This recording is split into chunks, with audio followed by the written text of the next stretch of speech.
بسم اللہ الرحمن الرحیم الحمد للہ رب العالمین والصلاة والسلام علی سید الانبیاء والمرسلین۔ آج کا درس جو ہوگا وہ آخری درس ہوگا اسلامی علمیات کے حوالے سے، اسلامک ایپسٹمالوجی کے حوالے سے، تو اس کو ہمیں بہت اچھی طرح سے سمجھنے کی کوشش کرنی ہے۔ اور آج کا جو لیکچر ہوگا وہ زیادہ تر ڈسکرپٹیو نیچر کا ہوگا، زیادہ ایکسپلانیٹری اس میں انالیسس نہیں ہوگی، چونکہ یہ سمجھو کہ پورے کورس کی ایک سمری ہے، جو بھی اس میں امپورٹنٹ اور خاص باتیں ہیں ان کو سمرائز کیا جائے گا۔ اب جتنا ہو سکے گا انشاءاللہ میں اس کو آپ کے سامنے پیش کرنے کی کوشش کروں گا۔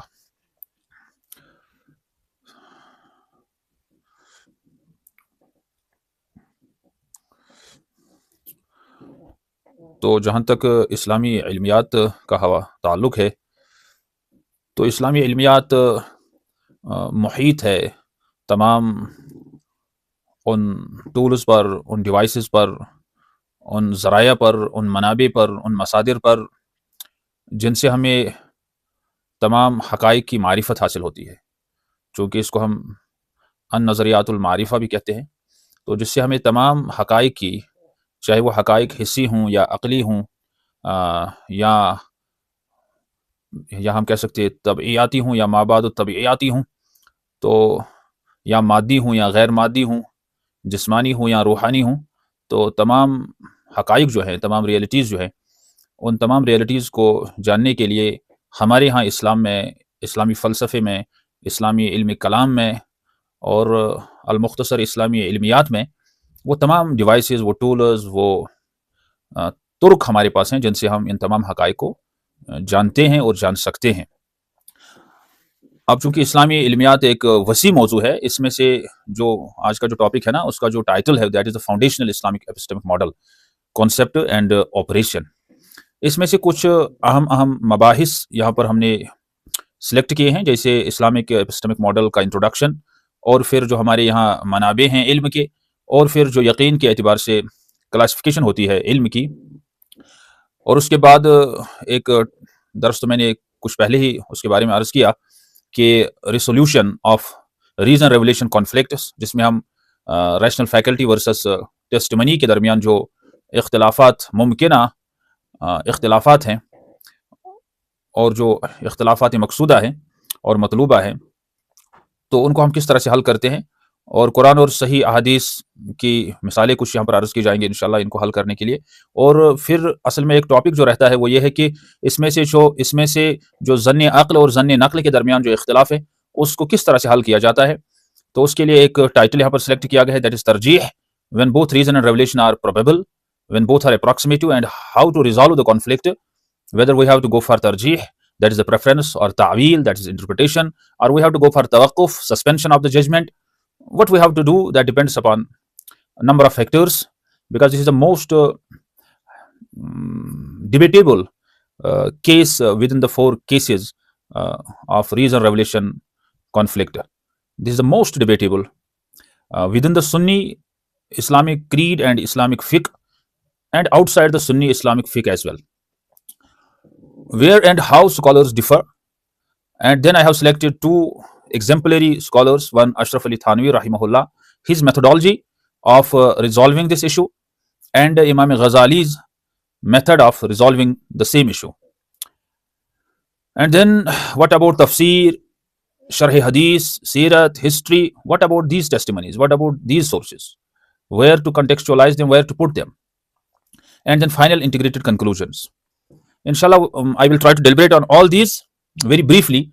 That is why آج ہم نے بہت پہلے ہی کلاس شروع کیا، تاکہ بہت ساری باتیں آج ہمیں سمیٹنی ہے اور ان کو ہمیں سمرائز کرنے کی کوشش کرنی ہے۔ یہ سب باتیں تقریباً میں نے آپ کے سامنے رکھی ہے، البتہ ان کو آج ہم سمرائز کریں گے اور کچھ نئی باتیں بھی آئیں گی انشاءاللہ۔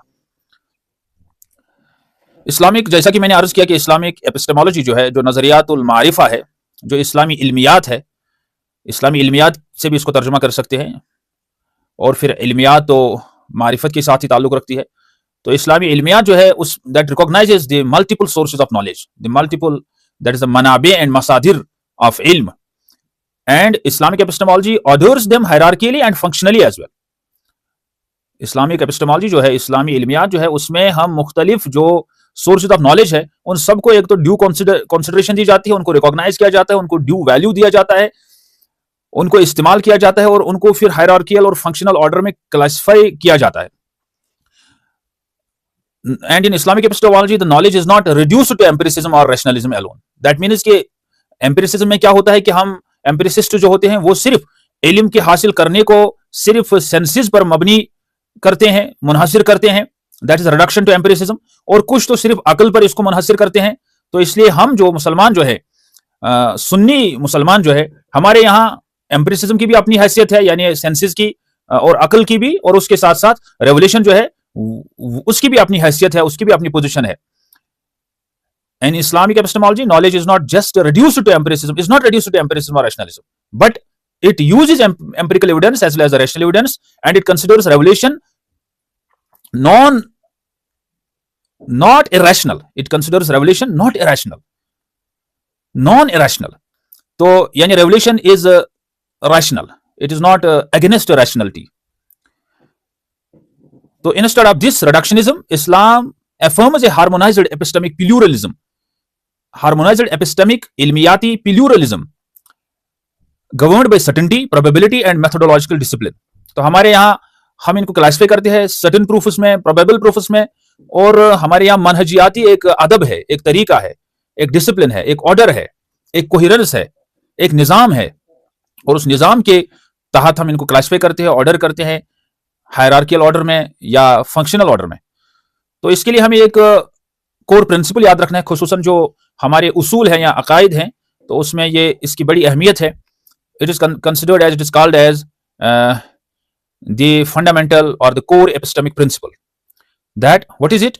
Truth is one and authentic sources of truth cannot genuinely contradict one another. Truth جو حقیقت ہے, جو ریئلٹی ہے, جو سچائی ہے, جو سچ ہے, وہ ایک ہی ہے. اس میں ڈیویلٹی نہیں ہے, اس میں ریلیٹیوزم نہیں ہے, اس میں آبجیکٹیوٹی ہے, اس میں آبجیکٹیوٹی ہے, اس میں ریلیٹیوزم نہیں ہے, اس میں سبجیکٹیوٹی نہیں ہے, اس میں ملٹیپلسٹی نہیں ہے, اس میں کمپلیکسٹی نہیں ہے, اس میں سمپلسٹی ہے, اس میں یونٹی ہے, وہ ایک ہے. اور جو آتھینٹک سورسز ہے, چاہے وہ عقلی ہوں یا نقلی ہوں, چاہے وہ ٹیسٹیمونیل ہوں, چاہے وہ ریشنل ہوں, چاہے وہ امپیریکل ہوں, they never contradict one another but they confirm, they support one another. اور جو ہمیں کنفلکٹ کبھی کبھی نظر آتا ہے کہیں پر, that is actually the result of misinterpretation of the evidence, misinterpretation of the proof or over extension, کہ ہم اس کو ایکسٹینڈ کرتے ہیں beyond the limits of that proof, کہ پروف کے لمٹس کچھ ہیں, وہ کچھ چیز پر دلالت کرتا ہے, بلکہ ہم اس سے اس کو باہر لے جاتے ہیں, ایکسٹینڈ کرتے ہیں. undue extension which is not qualified. یہ ساری باتیں جو ہے نا, these are all the principles. اور اگر آپ کو کہیں سمجھ میں نہ آ جائے تو آپ کوشچنز لکھتے جائیں, کوشچنز کو جمع کرتے جائیں, آخر پر پوچھیں انشاءاللہ. And number 3 is epistemic category error. What is this epistemic category error? اس کا مطلب یہ ہے کہ مثال کی اس کی تو کئی ساری مثالیں میں نے دی, البتہ یہ ٹرم آج میں یوز کر رہا ہوں. ایپسٹیمک کیٹیگری ایرر کا مطلب یہ ہے, اگر کسی چیز کا تعلق میٹافزیکل ڈومین کے ساتھ ہے اور آپ امپیریکل ایویڈنس سے اس کو ریجیکٹ کرنے کی کوشش کرتے ہیں, آپ کہتے ہیں امپیریکلی ہمیں یہ ویریفائی نہیں ہوتا ہے, امپیریکلی یہ جسٹیفائیبل نہیں ہے, that is why it is rejected, it does not exist, اور اٹ از میننگ لیس, اور it has no worth, etcetera etcetera. تو ہم کہیں گے you are suffering from epistemic category error. It is called epistemic category mistake اور epistemic category error, اور simply we call it category mistake اور category error. تو یعنی آپ کو بونز کی اسٹڈی کرنی ہے اور آپ سمپل بلڈ کیمسٹری جان رہے ہیں, بونز میں فریکچر اسٹڈی کرنا ہے اور آپ بلڈ کیمسٹری جان رہے ہیں, حالانکہ دونوں امپیریکل ہیں. اس کو بھی ہم ایپسٹیمک کیٹیگری ایرر کہیں گے. ایک ہی امپیریکل ڈومین میں ڈفرینٹ, مثال کے طور پر جہاں آنکھوں کا ڈومین ہے امپیریکل ڈومین میں, وہاں کان کام نہیں کرتے ہیں, جہاں کان کام کرتے ہیں وہاں آنکھیں کام نہیں کرتی ہیں, جہاں ناک کام کرتی ہے وہاں کان کام نہیں کرتے ہیں. They have their subspheres of operation and action. تو اب اگر ہم امپیریکل ڈومین سے تجاوز کریں, بالکل باہر چلے جائیں نان امپیریکل ڈومین میں بات کرنے کے لیے, اور امپیریکل ڈیوائس ہاتھ میں ہے, ہاتھ میں امپیریکل ڈیوائس ہے, ہاتھ میں ہمیں امپیریکل پروف ہے, اور ہاتھ میں ہمیں امپیریکل آرگومنٹ ہے, اور ہم ریجیکٹ کر رہے ہیں اور ہم خبریں سنا رہے ہیں نان ایمپیریکل ورلڈ کی، میٹافزیکل ڈومین کی، یہ بہت بڑی غلطی ہے. Very severe issue, very severe issue. It is called epistemic category error. This was about the introduction or the basic overview of this Islamic epistemic model. اس میں کچھ باتیں آ گئی اور ان کو ذہن میں ہمیں رکھنے کی کوشش کرنی ہے. Then we have the second is the sources of knowledge in Islam. اس پر ہم نے بہت لمبی گفتگو کی ہے، پھر بھی اس کو ہم یہاں سمرائز کرنے کی کوشش کریں گے. اسلامک ایپسٹیمک ماڈل میں تینوں سورسز کو سراہا جاتا ہے، مانا جاتا ہے، قبول کیا جاتا ہے، استعمال کیا جاتا ہے، اور ہر ایک کے اپنے اپنے فائدے ہیں، اور ہر ایک کے اپنی اپنی یعنی ڈومینز اور سفیئرز آف آپریشن ہے. ہر ایک کا اپنا اپنا فیلڈ ہے، اور ہر ایک کے انسانی لحاظ سے کہیں نہ کہیں لمیٹیشن ہے.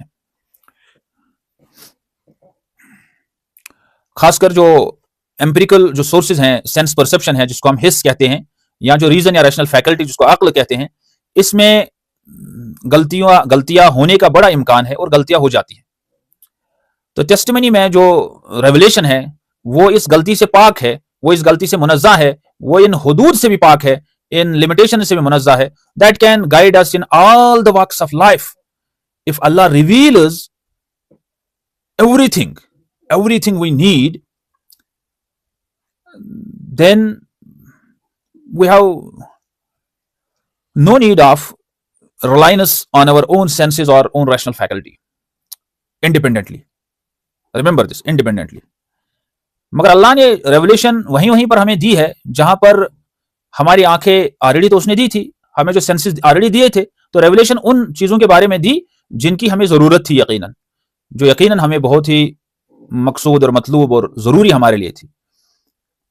اب جہاں ہم آنکھوں سے دیکھ سکتے ہیں تو وہاں، اور آنکھوں سے ہم ڈیسائیڈ کر سکتے ہیں، تو وہاں ریولیشن اللہ نے نہیں دی.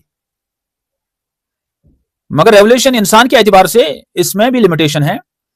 وہ اس لحاظ سے کہ جب ریولیشن کسی نبی پر آتی ہے تو اس کے ہاں تو یہ اس میں کوئی امکانی خطا نہیں ہے، اور پھر جب اس کی تفسیر اور تشریح اور توضیح وہ فرماتے ہیں تو اس میں امکان کی یعنی خطا کی امکان نہیں ہے، امکان خطا نہیں ہے. اگر کہیں نبی کو اجتہاد میں خطا ہو تو اللہ پاک فوراً اسے درست فرماتے ہیں، وہ خطا رہتی نہیں ہے. میں گناہ کی بات نہیں کر رہا ہوں، اجتہادی خطا کی بات کر رہا ہوں. مگر جب آگے چل کر یہ ٹیسٹیمنی چلتی ہے، یہ ریولیشن چلتی ہے، تو پھر سند کا مسئلہ آتا ہے، پھر اس کی پریزرویشن کا مسئلہ آتا ہے.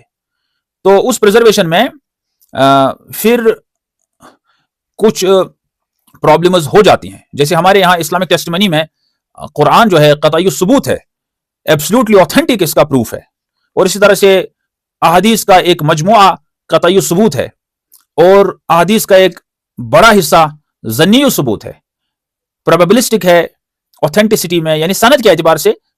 اصل میں اس کا یہ مطلب نہیں ہے کہ اس کی سند مضبوط نہیں ہے یا صحیح نہیں، صحیح سند ہوتی ہے. البتہ جو ہمارے یہاں لیول ہے کسی چیز کو انالائز کرنے میں، سنی کریڈ میں بیئرنگ سم اسریز اینڈ سلفیز، ان کو چھوڑ کر، یا ہمبلیز، تو ہمارے یہاں جو سٹینڈارڈ ہے جو بہت سٹرکٹ ہے، وہ بہت ہی ہارڈ ہے، بہت ہی ہارڈ اور سٹرکٹ سٹینڈارڈ ہے، پیرامیٹرز ہیں کہ ہم کہتے ہیں علم وہی ہے جس میں یقین آ جائے، جس میں سرٹنٹی ہو. تو پھر یہاں پر روایات کچھ مختلف بھی ہوتی ہے، مشترک المعنی بھی ہوتی ہے، یعنی multiple number of meaning in کے الفاظ میں ہوتی ہے. اب چونکہ نبی ہمارے سامنے نہیں ہے کہ وہ ان الفاظ کی تشریح فرماتے، توضیح فرماتے کہ جہاں پر ہمیں کانفلکٹ کا، یعنی ہم کسی غلطی کا مثال سمجھنے میں کوئی پرابلم ہو جاتی ہے اور اس کو صحیح طور پر ہم سمجھنا چاہتے ہیں، تو نبی علیہ الصلوۃ والسلام اگر ہوتے تو درست فرماتے. اب چونکہ ہم دیے گئے اصول اور ضوابط کی روشنی میں اور سنسیئرلی جو ہمارے بڑے اسکالرس ہیں ان کانفلکٹس کو ریزالو کرنے کی کوشش کرتے ہیں، تو کبھی ان سے پھر خطا ہو جاتی ہے. اس لحاظ سے ان سے خطا ہو جاتی ہے اس یعنی فائنل کنکلوژن تک پہنچنے میں، اور وہ خطا تو کہیں دنیا میں ظاہر ہوتی ہے اور حقیقت میں وہ خطا قیامت کے دن ظاہر ہوگی، جس پر وہ ماجور ہوں گے، ان کو پھر بھی اجر دیا جائے گا. اور یہ وہ ڈومین ہے جہاں پر اللہ پاک کی طرف سے پکڑ نہیں ہوگی. یہ آپ یاد رکھ لیجئے، یہاں پر یہ اجتہادی خطا ہے، اللہ پاک کی طرف سے کوئی پکڑ نہیں ہوگی. حدیث پاک میں آلریڈی آیا ہے کہ اگر یہ اجتہاد درست ہوگا فلہ اجران، تو اس کے لیے پھر 2 اجر ہے.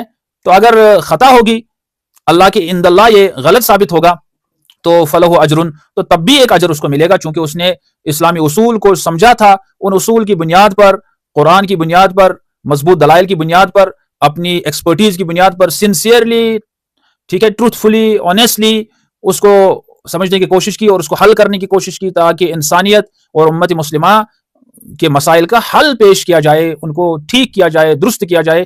پھر اگر اللہ کے ہاں وہ نتیجہ مقصود اور مطلوب نہیں تھا، پھر بھی اللہ پاک، چونکہ اللہ پاک ان کو اجر دیں گے، اس کی وجہ یہ ہے کہ انہوں نے سنسیئرلی یہ کام کیا ہے، اور وہ کوالیفائی کرتے تھے، وہ کوالیفائڈ پیپل تھے، وہ ایلیجیبل پیپل تھے اس کے لیے۔ ہم لوگ ایلیجیبل نہیں ہیں۔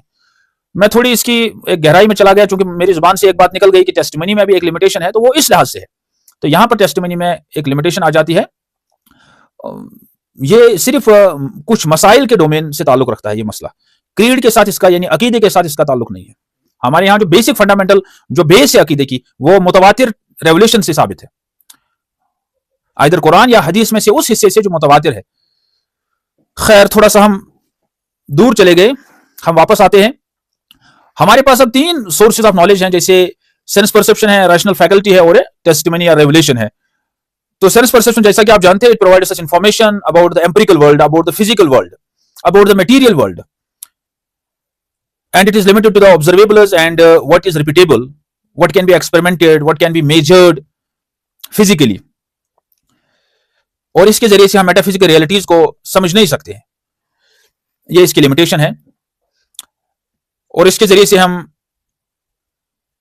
کسی کے ارادے کو سمجھ نہیں سکتے ہیں۔ اب قرآن پاک میں اس کے بارے میں آیت پاک آئی ہے کہ اللہ پاک یہ فرماتے ہیں، اس کا مفہوم عرض کر رہا ہوں، سورہ نحل میں یہ آیت نمبر 78 ہے، سورہ نحل میں یہ چیپٹر نمبر ہے 16، تو سورہ نمبر 16 ہے، سورہ نمبر 16 اور آیت نمبر 78 ہے کہ اللہ پاک فرماتے ہیں کہ ہم نے آپ کے ماؤں کے ارحام سے آپ کو جنم دیا ہے، اور آپ اس حال میں آ گئے کہ یو آر نوئنگ نتھنگ،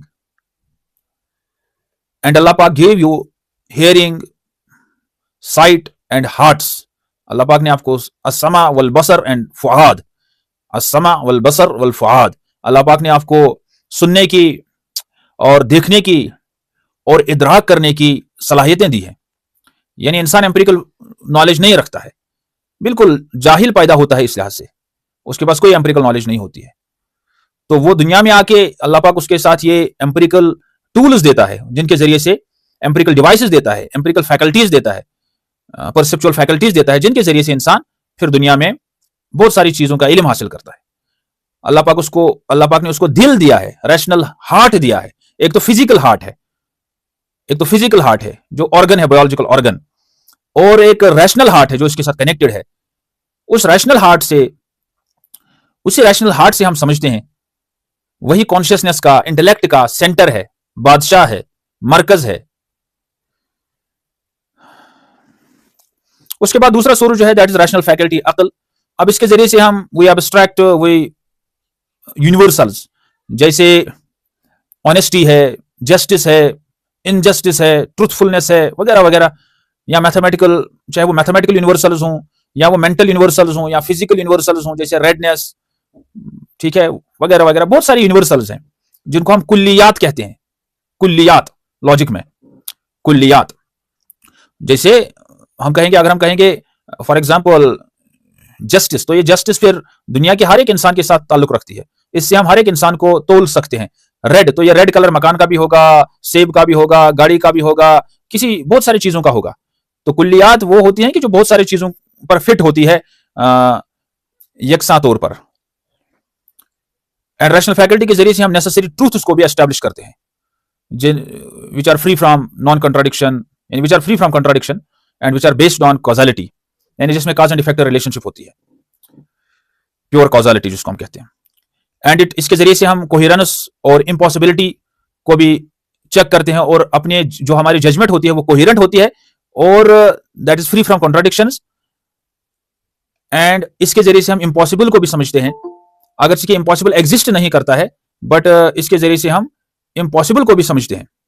یعنی یہ جو عقل ہے، عقل کے ذریعے سے ہم امپاسبل کو بھی سمجھتے ہیں۔ فار ایگزامپل ہم کہیں گے اے سرکولر ٹرائنگل، تو ایک سرکولر ٹرائنگل کا تصور تو ہمارے ذہن میں آتا ہے، مگر کیا یہ ممکن ہے؟ مینٹل امیجنیشن تو ہم کر سکتے ہیں، مگر کیا یہ ممکن ہے نہیں یہ ممکن نہیں ہے, یہ انٹرنسکلی امپاسبل ہے. But this rational faculty can not independently access the divine intent اور انسین میٹرز. اس کے ذریعے سے ہم بہت ساری چیزوں کو, اللہ کی رضا کو, اللہ کے ارادے کو, اللہ کے بہت ساری صفات حسنہ کو جان نہیں سکتے ہیں. تو قرآن میں اس کے بارے میں آیا ہے سورہ روم میں, do they not reflect in their hearts, یعنی اللہ پاک نے ان کو, یعنی فی انفسہم کا لفظ ہے وہاں پر, ود ان دیئر ہارٹس بھی کچھ لوگوں نے ترجمہ کیا ہے, ود ان دیم سیلوز بھی کیا ہے. تو انفس چونکہ نفس جو ہے بہت سارے معنی کے لیے استعمال ہوتا ہے, تو کیا وہ تدبر نہیں کرتے ہیں, کیا وہ عقل سے کام نہیں لیتے ہیں؟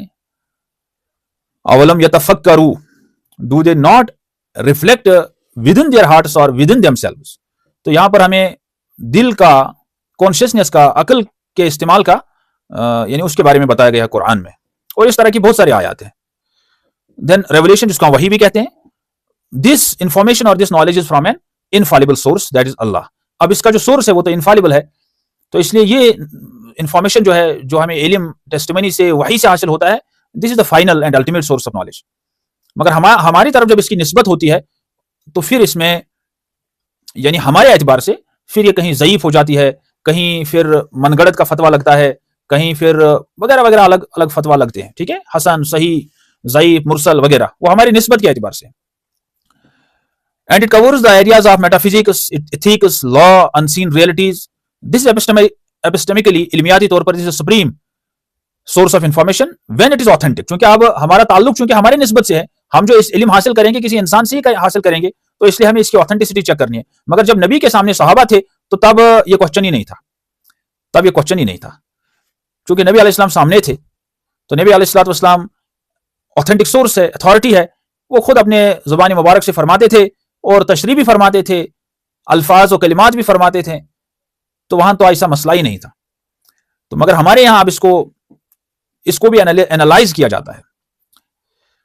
قرآنک بیسس میں سورہ نجم میں ہے, وما ينطق عن الهوى ان هو الا وحی یوحى, یعنی it is the Quran is the revelation is the وحی is, یعنی جو نبی علیہ السلام فرماتے ہیں چاہے وہ قرآن ہے یا حدیث ہے, it is but revelation revealed. وحی یعنی revelation, یوحى that is revealed, that has been sent to him. تو ہمارے یہاں ایپسٹمالوجی یعنی تینوں پر محیط ہے. اب اس چیز کو ہم سمجھ لیں کہ اسلامک ایپسٹمالوجی میں بہت ریزن اور ریولیشن کو سرٹنٹی کے حساب سے کلاسیفائی کیا جاتا ہے. تو ہمارے یہاں اس لیے ڈیفینیٹو نالج ہوتی ہے, ایک پروبیبل نالج ہوتی ہے, ایک سرٹن نالج ہوتی ہے, ایک اپروکسیمیٹو نالج ہوتی ہے. اور اسی ڈیفینیٹو یا سرٹن کو ہم قطعی کہتے ہیں, قاف طی عین یہ قطعی کہتے ہیں, اور پروبیبل یا اپروکسیمیٹو کو ہم ظنی کہتے ہیں, ظنی. تو قطعی ڈومین جو ہے اس میں جیسے ریزن ہے, ریولیشن ہے, میننگ, یعنی یہ پیرامیٹر سے اس کو دیکھنے کے لیے. تو ریزن جیسے law of non contradiction, then revelation Quranic, یعنی ریزن میں کہ ایسا کوئی آرگومنٹ جس میں کانٹراڈکشن نہ ہو, یعنی that is based on law of non contradiction, یعنی ایک ایسا ریشنل آرگومنٹ, ایک ایسا deductive argument that is based on law of non contradiction, that is free from contradiction. اور ریولیشن کی بات جب آئے گی تو ہم متواتر ٹیکسٹ کو لیتے ہیں, چاہے وہ متواتر ٹیکسٹ قرآن میں ہے, یہاں قرآن کی مثال ہے, یا وہ حدیث میں ہے. اب قرآن اس لیے چونکہ قرآن سر فہرست ہے, ٹاپ لیول پر یہی آتا ہے. میننگ کے اعتبار سے دیکھیں گے then it should be clear in ambiguous words. Meaning بھی اس میں امپورٹنٹ ہے ڈیفینیٹو میں, کہ ریزن بھی اور ریولیشن بھی دونوں میننگ کے اعتبار سے ان ایمبیگیوس ہونے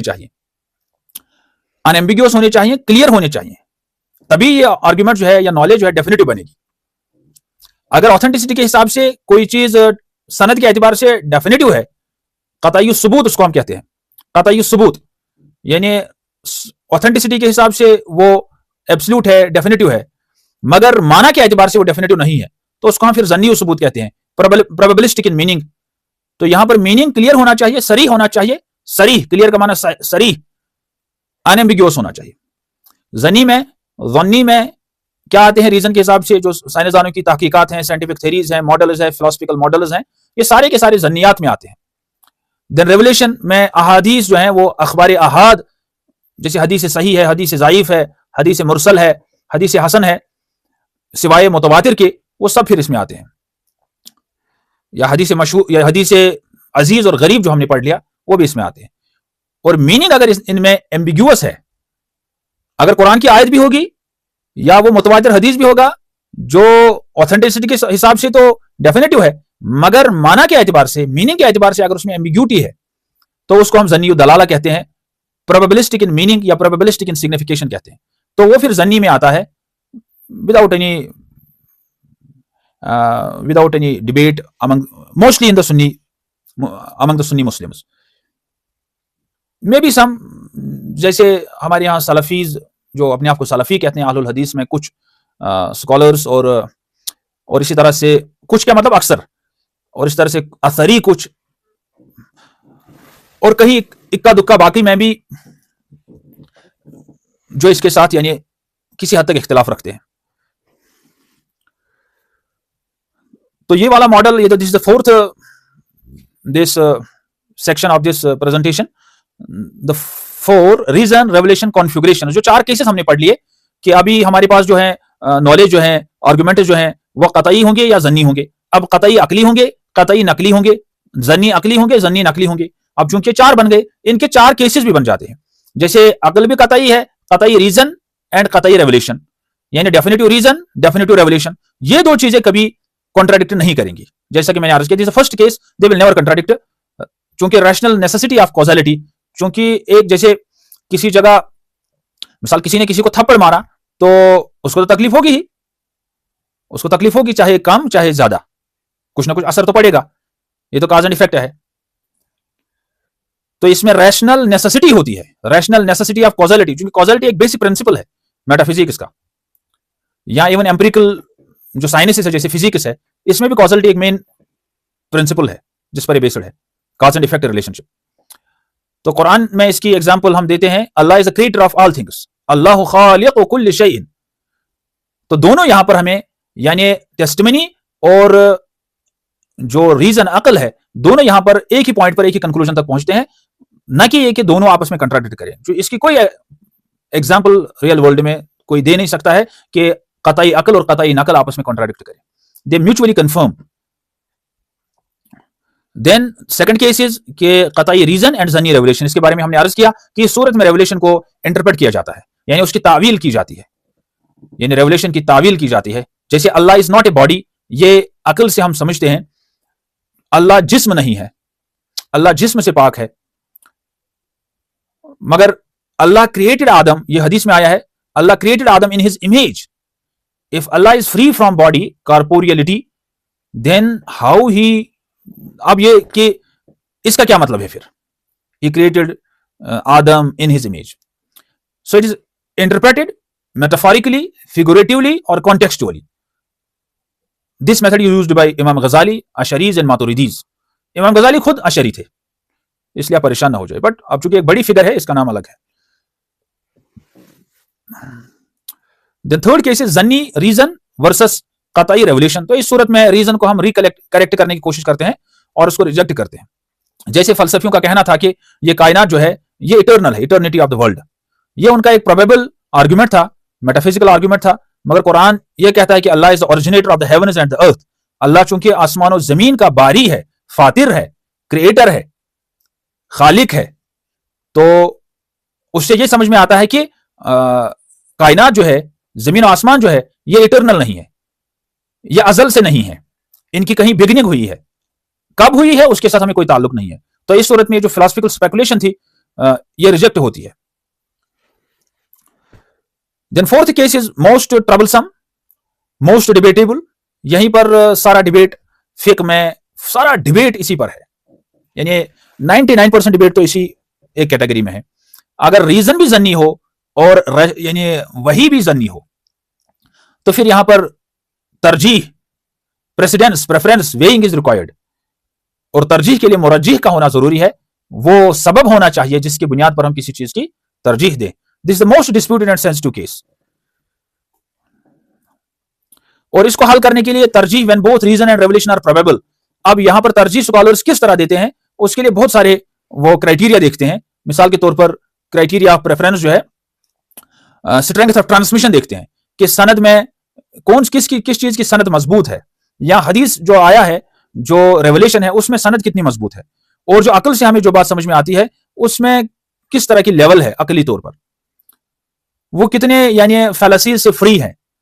کیا وہ لا of naan contradiction per based ہے یا law of identity per based ہے یا جو باقی لاز آف ریشنلٹی ہیں, لاز آف تھاٹ ہیں, وہ ان میں کس کس کو وائلیٹ کر رہی ہے اور کس کو وائلیٹ نہیں کرتی ہے.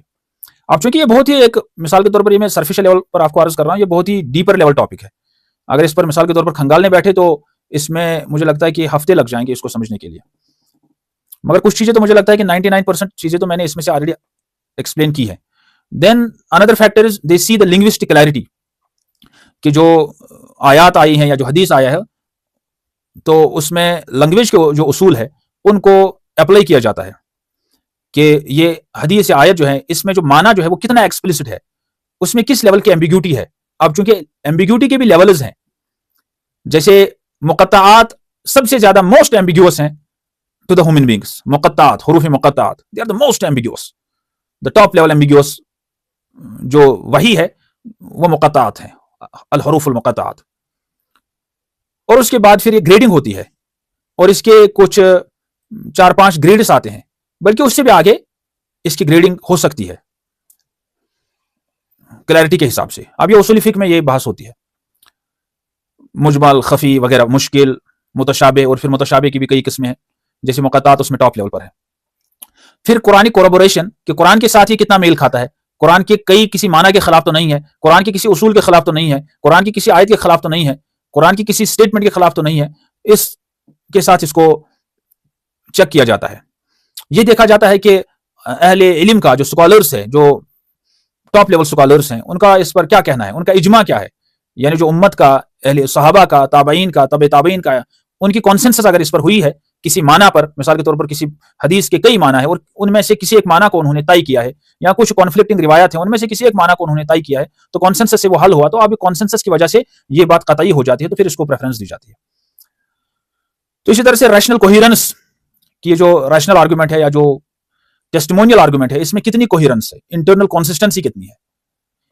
ایک تو آپس میں اس میں انٹرنل کنسسٹنسی کتنی ہے, اور جو باقی جو بنیادی اصول ہیں قرآن کی, یعنی اصول دین جو ہے, ان کے ساتھ یہ کتنا کوہیر کرتا ہے.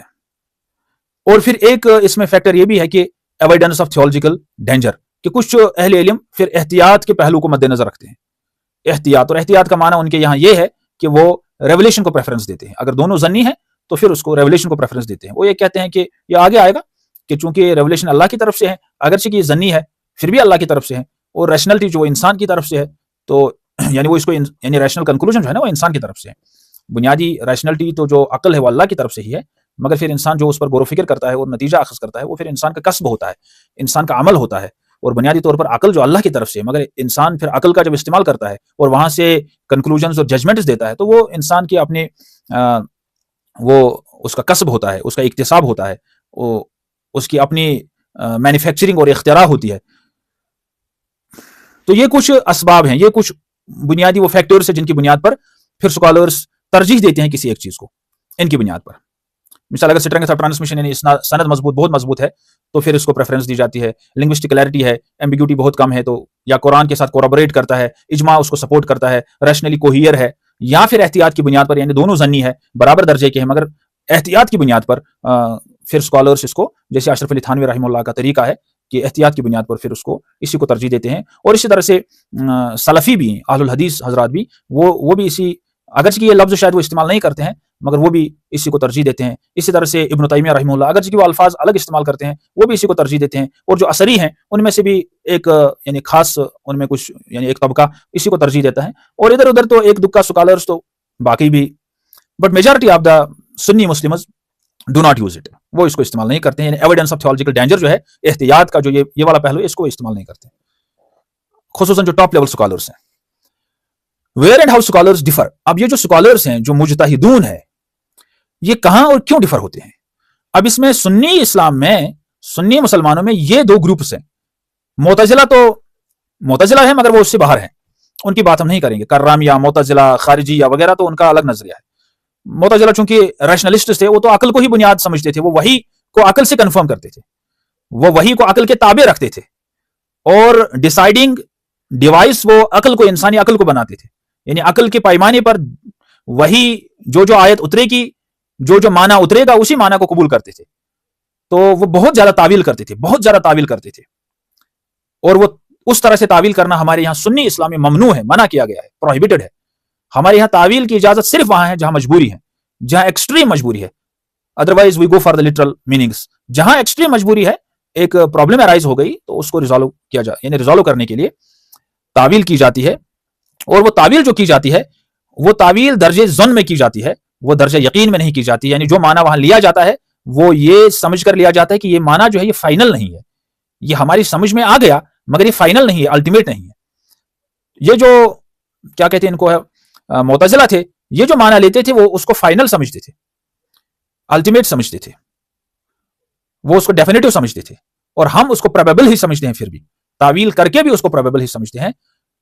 اور اس کی وجہ سے سسپینشن یا ریجیکشن آف آیت نہیں ہوتا ہے. اور اگر ہم ڈیفینیٹیولی اس کو مانیں تو پھر پرابلم ہو جاتی ہے. خیر، یہ بھی ایک اسکالرلی ایشو ہے. اس کی بنیاد پر ہمارے یہاں کیا کہیں، حنفی مسلک میں جو دیوبند کے اسکالرس ہیں، علماء ہیں، ان کو کچھ لوگ معتزلی بھی کہتے ہیں. یا جو ماتریدی ہے یا اشعری ہیں ان پر بھی یہ تان پھر لگتا ہے، کہیں ان کو معتزلی کہا جاتا ہے، کہیں کچھ وغیرہ وغیرہ. خیر، یہ ایک مس انڈرسٹینڈنگ ہے، ایسا نہیں کہنا چاہیے. تو ہمارے یہاں دو گروپس ہیں. ایک تو فلسفیکلی انکلائنڈ تھیولوجنز ہیں، یعنی وہ متکلمون جو فلسفی کی طرف تھوڑا راغب ہیں یا جو عقل کا ٹھیک ٹھاک استعمال کرتے ہیں، مگر وہ عقل کو پیمانہ نہیں سمجھتے ہیں، عقل کو فائنل نہیں سمجھتے ہیں. مگر کچھ اسکالرس ہیں جو اس کا استعمال کرتے ہیں اشعری کریڈ میں. they prefer rational interpretation, reinterpretation of that probable wahi, of that probable hadith or the probable ayat. اس کو وہ ری انٹرپریٹ کرتے ہیں rationally. they emphasize the rational coherence. اور اس کی وجہ سے وہ ریزن کو پریفرنس دیتے ہیں. یعنی اگر ظنی ریزن ہو اور ظنی وحی ہو، ریولیشن ہو، تو اس میں وہ ریزن کو پریفرنس دیتے ہیں. یہ ایک گروپ ہے. اور دوسرا گروپ یہ ہے کہ ٹریڈیشن سینٹرڈ جو تھیولوجنز ہیں وہ they prefer textual fidelity. وہ ٹیکسچوئل یعنی ریولیشن کو ترجیح دیتے ہیں. دے فیئر ریشنل اور ریچ. وہ یہ جو عقل کا جو مثال کے طور پر عقل اپنے پنجے جو گاڑ رہی ہے اور عقلی طور پر جو ایک مزاج بنا ہے ہر ایک چیز کو انٹرپریٹ کرنے کا، تو وہ ان کو اس کا خوف ہے، جیسے معتزلہ کرتے تھے، اس کا خوف ہے کہ کہیں وہ مزاج ہمارے یہاں نہ آ جائے اور ہر ایک آیت کا، ہر ایک حکم کا، ہر ایک عقیدے کا وہ اپنی عقل سے انٹرپریٹیشن کرنے بیٹھے اور نتیجہ نکلے گا کہ اسلامی عمارت ہی ڈسمنٹل ہو جائے گی. مثال کے طور پر کوئی یہ کہے گا نماز اس لیے جماعت کے ساتھ پڑھی جاتی ہے تاکہ ہمیں آپس میں محبت پیدا ہو، یونٹی پیدا ہو. یعنی یہ علت نکالے، یہ کاز نکالے. ہم کہتے ہیں یہ محض اللہ کا حکم ہے، بس اللہ کا حکم ہے ہمیں پڑھنی ہے جماعت کے ساتھ. پھر حکمت اللہ کی اس میں کیا ہے اس کو ہمیں نہیں دیکھنا ہے. اگر ہم یہ حکمت اس میں سمجھ لیں، یہ علت اس میں سمجھ لیں، یعنی علت کہ یہ آپس میں انس اور محبت کو بڑھانے کے لیے، یونٹی بڑھانے کے لیے ہے، تو پھر یہ یونٹی تو کھانے پینے سے بھی حاصل ہوگی، پھر نماز کی کیا ضرورت ہے؟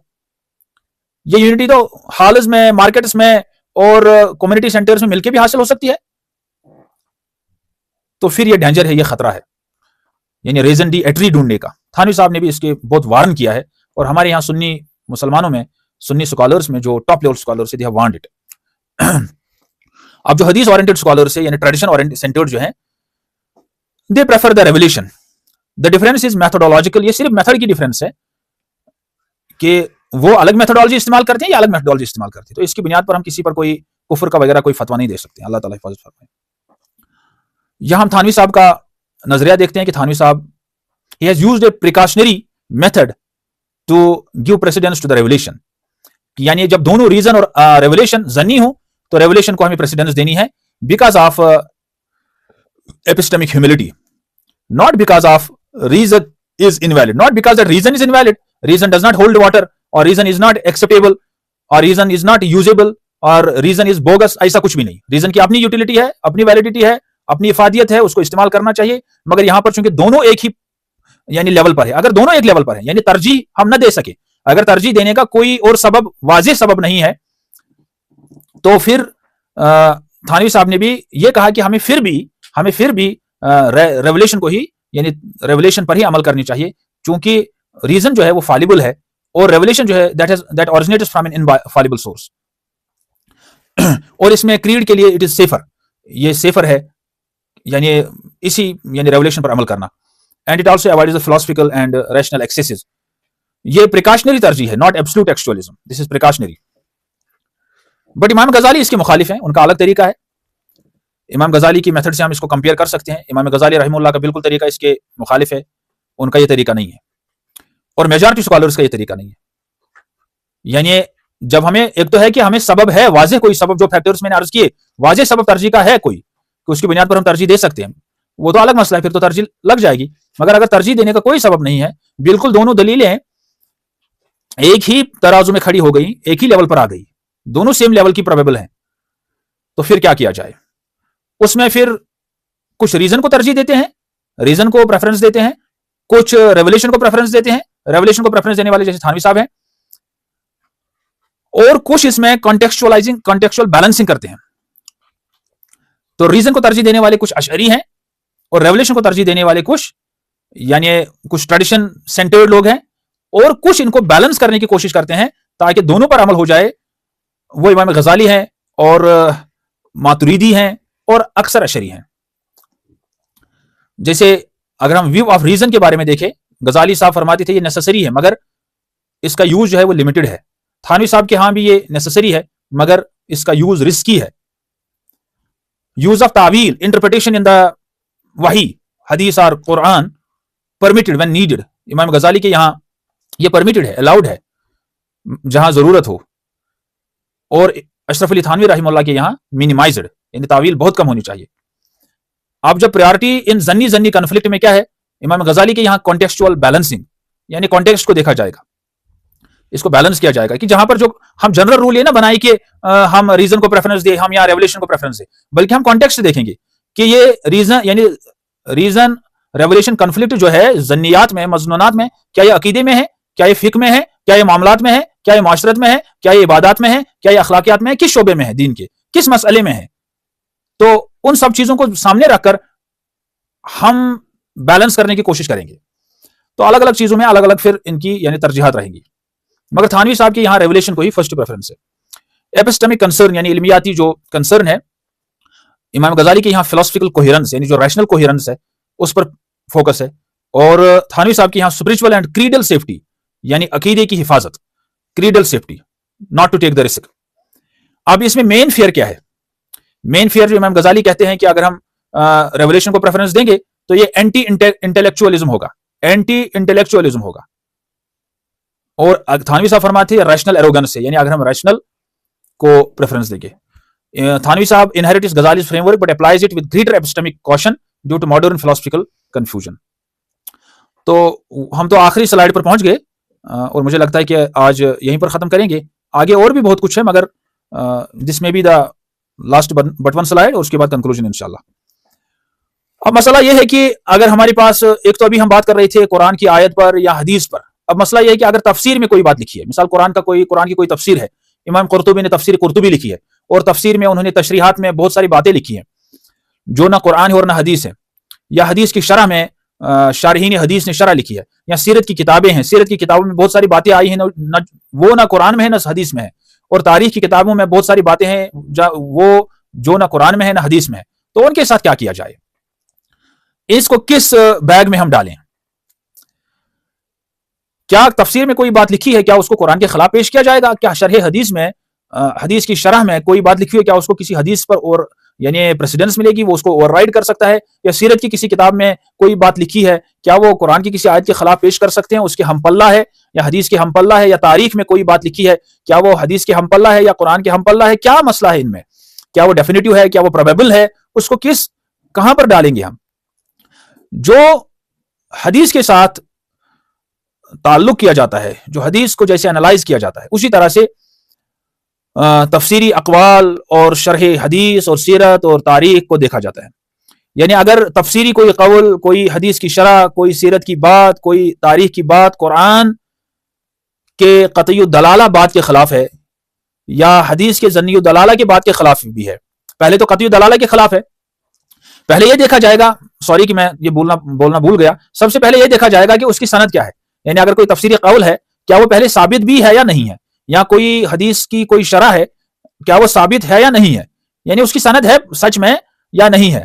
یا سیرت کی کسی کتاب میں کوئی بات لکھی ہوئی ہے, کیا اس کی سند ہے یا نہیں ہے. اسی طرح سے تاریخ کی کوئی بات, تاریخ میں کوئی بات ہے, پہلے اس کی سند دیکھی جائے گی. اگر اس کی سند یقیناً صحیح ہے, اس کی سند بالکل صحیح ہے, اس میں کوئی شک نہیں ہے, تو سند کے اعتبار سے وہ مضبوط ہے, ساؤنڈ ہے, تو پھر اس کے بعد اس کو دیکھا جائے گا کیا وہ قرآن کے خلاف ہے. اگر خلاف ہے تو اس کو پھر یعنی جب سند اس کی ثابت ہوگی تو پھر وہ پروبیبلٹی میں آئے گی, اور اس کے بعد اس کا رویہ کیا کیا جائے گا. اس کا رویہ اگر قرآن کی کسی قطعی دلالہ کی وہ خلاف ہے تو چھوڑ دیا جائے گا یا تعویل کی جائے گی, چونکہ پروبیبل ڈیفینیٹو کو اوور رائڈ نہیں کر سکتا ہے. جیسے حضرت معاویہ کے خلاف رضی اللہ عنہ, حضرت عثمان کے خلاف رضی اللہ عنہ, ان کے خلاف, ان کے کریکٹر کے خلاف بہت ساری باتیں تاریخ میں آئی ہیں, اور حضرت عثمان اور حضرت معاویہ ان صحابہ کی صحیح احادیث سے ان کے فضائل واضح ہوئے ہیں, واضح کیے گئے ہیں, اور مضبوط دلائل سے ان کی فضائل, ان کے مناقب بیان کیے گئے ہیں, ان کا اچھا ہونا بیان کیا گیا ہے. اس صحابی کی جو ڈیفینیشن ہے وہ بھی ایک, اس سے بھی صحابی ایک عظیم شخصیت ہوتا ہے. اور پھر جو تاریخ سے جو باتیں ہمیں ملتی ہیں وہ درجے ظن تک بھی نہیں پہنچتی ہے, ان میں بہت سارے کنفیوژنز ہیں, ان میں بہت ساری پروبیبلٹیز ہیں, تو اس لیے ان میں کسی بھی صورت میں ان کو ترجیح نہیں دی جا سکتی ہے, اگرچہ کہ وہ تاریخ میں لکھی ہوئی ہے اور اچھے سکالرز نے وہ باتیں اپنی کتابوں میں لکھی ہیں. چونکہ اس حوالے سے نبی علیہ الصلوۃ والسلام کے بارے میں بھی بہت ساری باتیں لکھی ہوئی ہیں, اگر ان باتوں کو قبول کیا جائے گا تو پھر نبی علیہ الصلوۃ والسلام کی ذات اقدس بھی مجروح ہوتی ہے. اب یہ ہم ایروگنٹ نہیں ہے, بلکہ ہماری ایپسٹمالوجی ہے کہ ہم پہلے ڈیفینیٹو نالج کو لیتے ہیں, پھر اس کے بعد پروبیبل نالج کو لیتے ہیں. اگر پروبیبل نالج ڈیفینیٹو نالج کو کنٹراڈکٹ کریں تو ہم پروبیبل نالج کو ایدر ہم اس کو ری انٹرپریٹ کرتے ہیں to make it confirmatory with the definitive knowledge, اور ہم اس میں اس کو سسپینڈ کرتے ہیں, یا اس کو ریجیکٹ کرتے ہیں. چونکہ یہ تو اصول ہے, یہ تو ایک عقلی اصول بھی ہے. اگر عقل سے بھی سمجھا جائے گا کہ ایک آدمی کسی چیز کے بارے میں بول رہا ہے اور 10 آدمی اسی چیز کے بارے میں اس کے اپوزٹ بول رہے ہیں, یہ ایک آدمی بھی اچھا ہے, وہ 10 آدمی بھی اچھے ہیں, یہ بھی سچا ہے, وہ بھی سچے ہیں, مگر ان 10 آدمیوں کو ترجیح ملے گی چونکہ وہ 10 ہیں. تو یہ ایک بات ہے. تو اگر تاریخ میں یا شرح حدیث میں یا سیرت میں کوئی بات ہے, اگر وہ قرآن کے خلاف ہے یا اسلامی عقیدے کے خلاف ہیں جو متواتر روایت سے ثابت ہیں, پھر ان باتوں کو نہیں لیا جاتا ہے, پھر ان کے ساتھ ان کو ری انٹرپریٹیشن کی جاتی ہے. اسی لیے بہت ساری باتیں جو تاریخ میں ملتی ہیں ان کو اہل سنت والجماعہ کے سکالرز نے ایدر وہاں پر توقف کیا ہے, کوئی فتویٰ نہیں دیا ہے, وہ سائلنٹ رہے ہیں, they have suspended the judgment. جیسے عبداللہ ابن مبارک ہیں, جیسے حسن بصری ہیں, اور بہت بڑے بڑے امام ابو زرعہ ہیں, اور بڑے بڑے سکالر جو گزرے ہیں اہل سنت والجماعہ جن سے سوالات کیے گئے ان مسائل کے بارے میں, تو they have suspended the judgment. تو اسی طرح سے کچھ نے ان کو, ان اخبار کو, ان خبروں کو جو سیرت کی کتابوں میں ہیں یا تاریخ کی کتابوں میں ہیں, ان کی تعویل کی ہے, یا ایون کہ حدیث میں کچھ باتیں جو صحیح حدیث میں بھی ہے اور وہ قرآن کے اصول سے اگر ٹکراتے ہیں یا اصول دین کے ساتھ ٹکراتے ہیں تو پھر ان میں تعویل کی جاتی ہے. اس کی وجہ یہی ہے کہ وہ پروبیبل روایات ہیں, ظنیات ہے, ظنی ہے, اور وہ قطعی اور ڈیفینیٹو نالج کو یعنی اس کے ساتھ کنٹراڈکٹ کرتے ہیں. یہ ایک اسٹیبلشڈ پرنسپل ہے.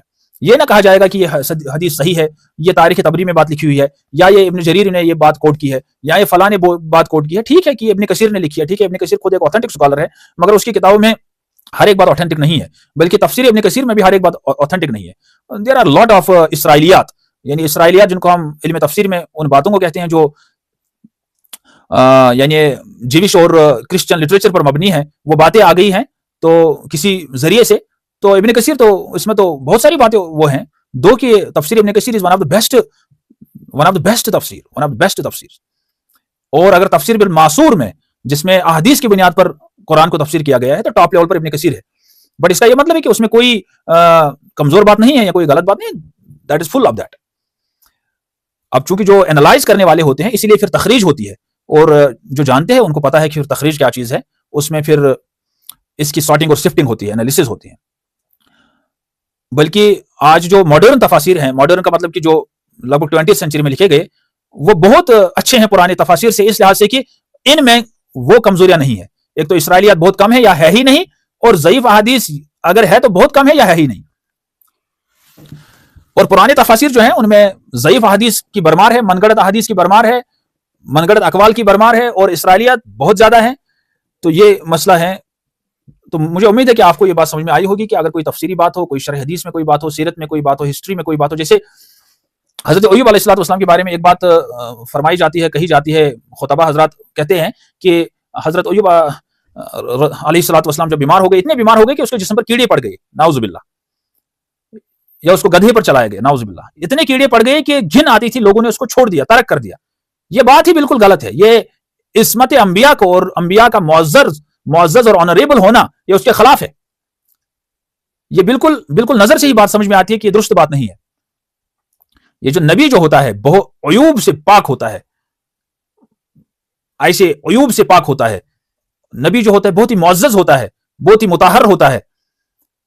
یہ عیب ان کی طرف منسوب کرنا مناسب نہیں ہے, یہ نقائص ان کی طرف منسوب کرنا مناسب نہیں ہے. اور جب اہل علم نے جو علم حدیث میں جو تبحر رکھتے ہیں, جب انہوں نے اس بات کی انالیسس کی, یہ بات کہاں پر ہے؟ یہ بات تو ہے ہی نہیں کہیں پر, یہ تو من گڑت بات ہے. ہمارے خطبہ حضرات اس کو بیان کرتے ہیں رات دن. اسی طرح سے ایک بات جو کہی جاتی ہے کہ نبی علیہ الصلوۃ والسلام کے بارے میں کہ انہوں نے فرمایا کہ اگر میں مصلی پر ہوتا, عشاء کی نماز پڑھاتے ہوئے تو اگر میری ماں زندہ ہوتی, وہ مجھے پکارتی میرا نام لے کر, تو میں لبیک کہتا, نماز توڑ دیتا. یہ بات بھی نہیں ہے بالکل, یہ اس کی کوئی سند نہیں ہے, کوئی سر پیر نہیں اس بات کا. تو اس پر تو اہل علم نے کتابیں لکھی ہیں. غیر معتبر روایت کا فنی جائزہ 10 جلدوں میں کتاب آتی ہے, 10 والیومز میں ایک انسائکلوپیڈیا ہے, اس میں بھی اہل علم نے اس کی انالیسس کی ہے. وہ آج کے اہل علم نے بس جمع کیا ہے, جو آج سے پہلے صدیوں پہلے گزر گئے ہیں, چلے گئے ہیں محدثون, انہوں نے ان چیزوں کی انالیسس کر کے رکھی ہے, اور آج کے اہل علم نے ان کو جمع کیا ہے, کمپائل کیا ہے, اور ہمارے سامنے اس کو اردو زبان میں رکھا ہے تاکہ ہم اس کو سمجھ لیں. تو یہ بس ایک 2-3 باتیں میں نے آپ کے لیے عرض کی کہ ہمیں اس میں یعنی کیا احتیاط کرنے کی ضرورت ہے. کہ اگر آپ کے سامنے کوئی ملحد یا کوئی ماڈرنسٹ کوئی بات لے کر آئے, وہ کہتا ہے کہ فلاں کتاب میں یہ بات لکھی ہے تو لکھی ہے, کیا مسئلہ ہے؟ تاریخ طبری میں کوئی بات لکھی ہے تو لکھی ہے, throw that in the dustbin. اور تفسیر میں لکھی ہے کوئی بات ہے تو ہے, throw that in the dustbin, don't worry. کسی تفسیر میں کوئی بات لکھی ہے اور وہ ہمارے عقائد کے ساتھ تصادم ہے, اس کا ہمارے عقائد کے خلاف ہے, وہ that means that is against our claim, وہ تو ہماری کلیم ہی نہیں. Throw that in the dustbin. اگر وہ کسی معتبر سے معتبر ترین مفسر کی کتاب میں وہ بات لکھی ہے تو لکھی ہے, کیا مطلب ہے؟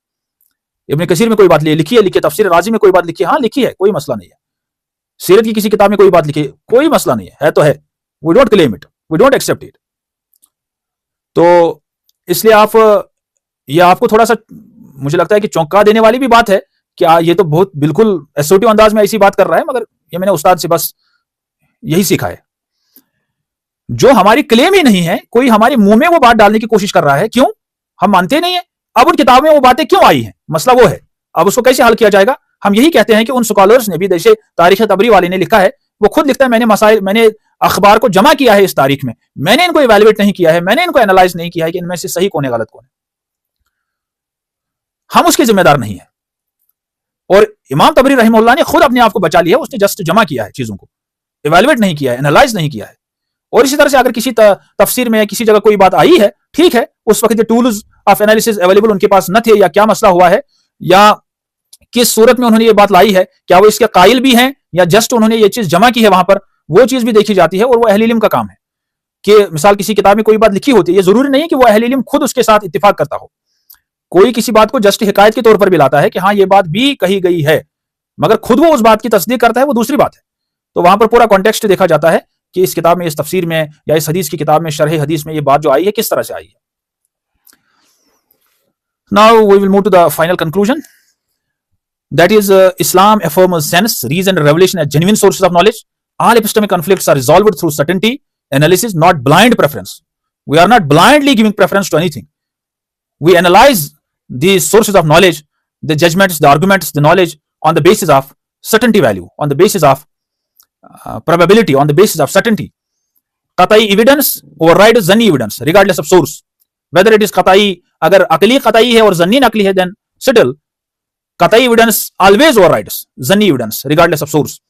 No genuine contradiction exists between sound reason and authentic revelation. In zanni conflicts, scholars differ methodologically, not doctrinally.